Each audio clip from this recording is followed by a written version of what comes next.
नमस्कार दोस्तों, मैं पीना दरीरा ब्लेसिंग टीम मुंबई से हूँ। आज अमृत कलश के 15वें अध्याय तक पहुँच गए हैं, जो इस किताब का आखिरी का अध्याय है। ध्यान हमारे सातों शरीरों को सक्रिय करता है। प्रकृति के कुछ महत्वपूर्ण दिन हैं जो ध्यान के लिए बहुत महत्वपूर्ण है। पूर्णिमा, अमावस्या, प्रथमा तथा ग्रहण का दिन सभी महत्वपूर्ण है। हर रोज़ सूर्योदय और सूर्यास्त का समय भी प्रकृति का ध्यान करने के लिए उत्तम समय है। उस समय ब्रह्मांड में ऊर्जा बहुत अधिक होती है। इसी प्रचुर ऊर्जा को हमें समेट लेना चाहिए। ध्यान में हम क्या करते हैं? ध्यान में हम वैश्विक ऊर्जा को इकट्ठा करते हैं। जैसे हम भौतिक जीवन के लिए पैसा जमा करते हैं, उसी प्रकार आध्यात्मिक उन्नति के लिए वैश्विक ऊर्जा को एकत्र करते हैं। जब आप बहुत सारी भरपूर ऊर्जा एकत्र कर लेते हैं तो आप शिरडी साईं बाबा, सत्य साईं बाबा, गौतम बुद्ध या जीसस क्राइस्ट जैसे बन जाते हैं। इसीलिए आपको वैश्विक ऊर्जा का संचय करना चाहिए जो सर्वत्र उपलब्ध है। इसे हम ध्यान द्वारा एकत्र कर सकते हैं। इसे ही ध्यान विज्ञान कहते हैं। यह ऊर्जा हर जगह मौजूद है। यह मेज ऊर्जा से बनी है। यह वैश्विक ऊर्जा की क्रिस्टल ऊर्जा है। यह भौतिक शरीर भी इसी तरह बना है। हमारे शरीर को और भी वैश्विक ऊर्जा की आवश्यकता है। जब आप सेव खाते हैं, आपको ऊर्जा मिलती है। इसी तरह आप जीवित रहते हैं। वैश्विक ऊर्जा लेने के दो तरीके हैं, मुंह द्वारा सेव खाने से या फिर ध्यान द्वारा। सीधे ही सेव खाने के लिए हमें मुंह खोलना पड़ता है। यह ऊर्जा मुंह के द्वारा शरीर को मिलती है। अगर आपको वैश्विक ऊर्जा को अपने शरीर में जमा करना है तो मन इसका अवरोध करता है। यदि आपके पास जंगल मन है जिससे बहुत सारे विचार भरे हुए हैं, तो वह ऊर्जा को शरीर में प्रवेश करने नहीं देता, बाधा रूप बन जाता है। मन को शून्य करना होगा, तभी यह ऊर्जा शरीर में प्रवेश कर सकेगी। यह वैश्विक ऊर्जा ब्रह्मरंध्र के रास्ते शरीर में प्रवेश करती है। शरीर में 9 छेद हैं।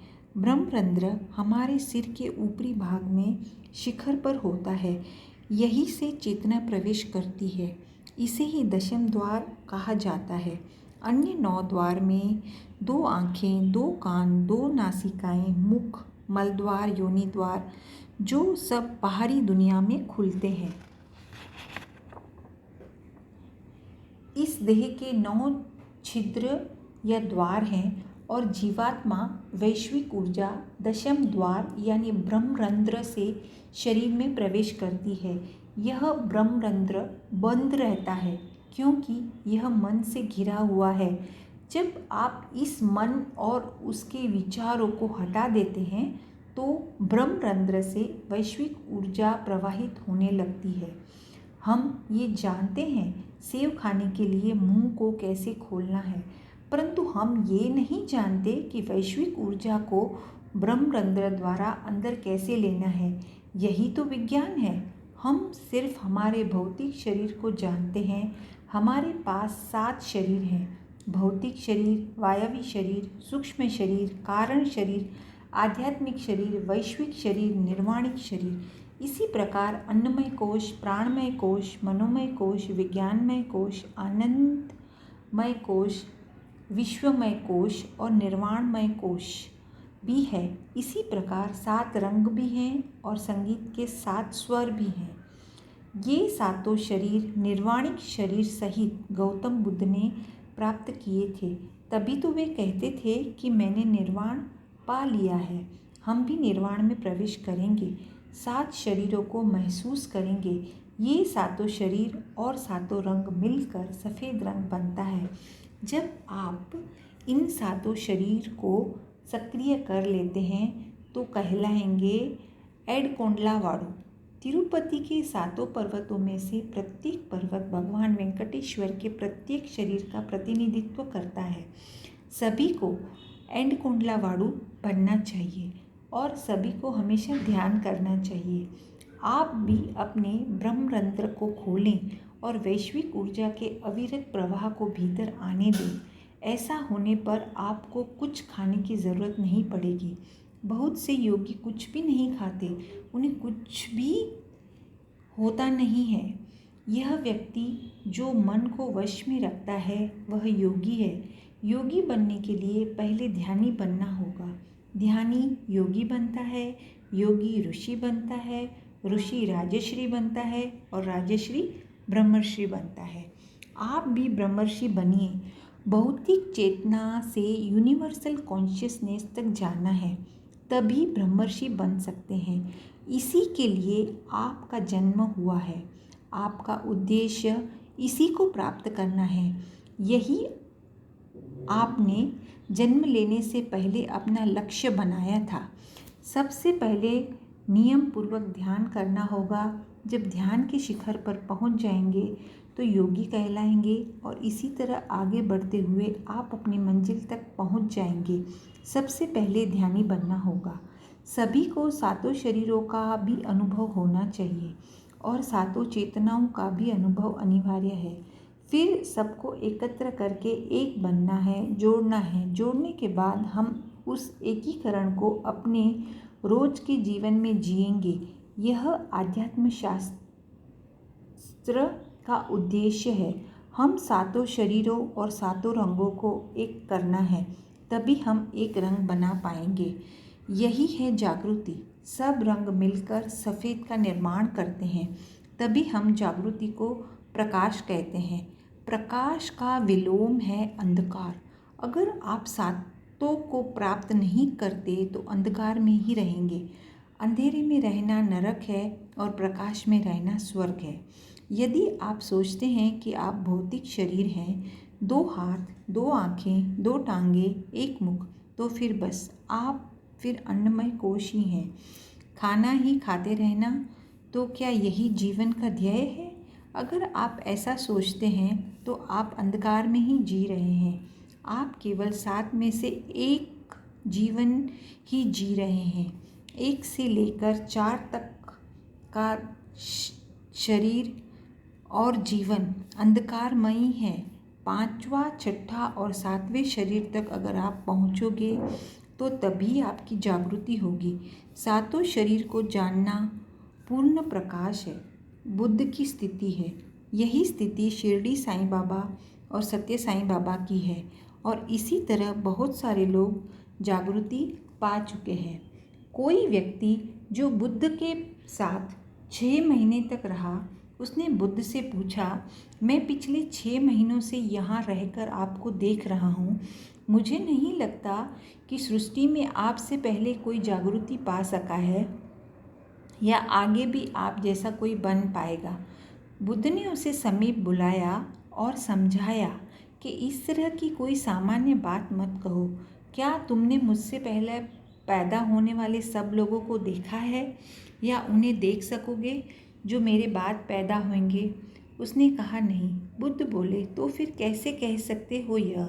मैं कहता हूँ, मैंने उन सबको देखा है जो मुझसे पहले आए थे या जो अब भविष्य में आएंगे।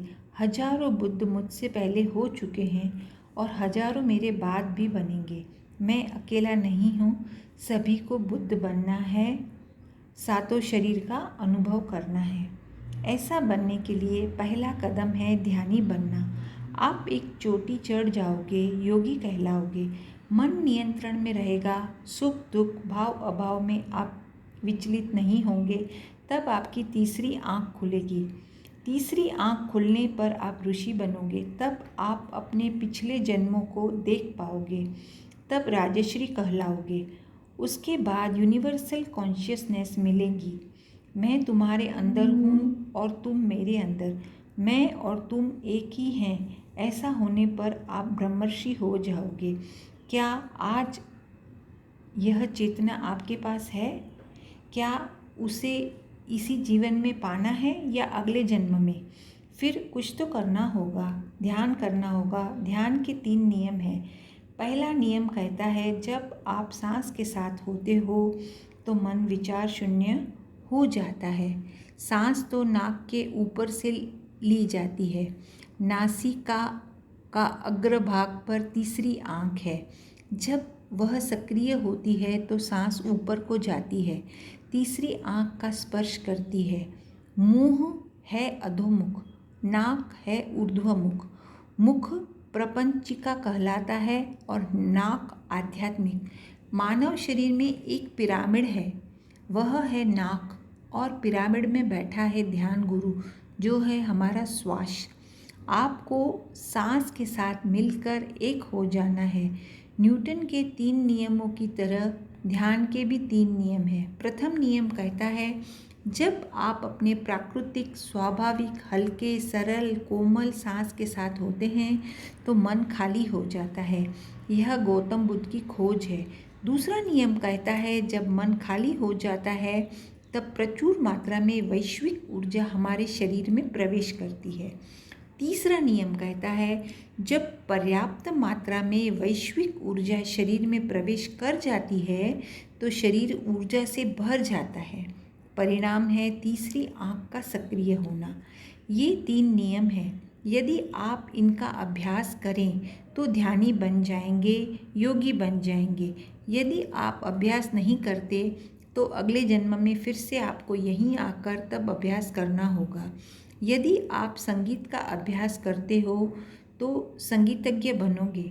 यदि सिर्फ संगीत सुनते हो तो संगीतज्ञ नहीं बन सकते। संगीतज्ञ बनने के लिए रियाज करना होगा। आपको ध्यान का अभ्यास करके आध्यात्मिक मास्टर बनना है, शुद्ध चेतना को पाना है। अभ्यास करोगे तो पाओगे ज्ञान, नहीं करोगे तो क्या पाओगे? सीधी बात है। सब कुछ मेहनत से मिलता है। शिरडी साईं ने बहुत ध्यान किया, मेहनत की, तभी वे शुद्ध चेतना पा सके।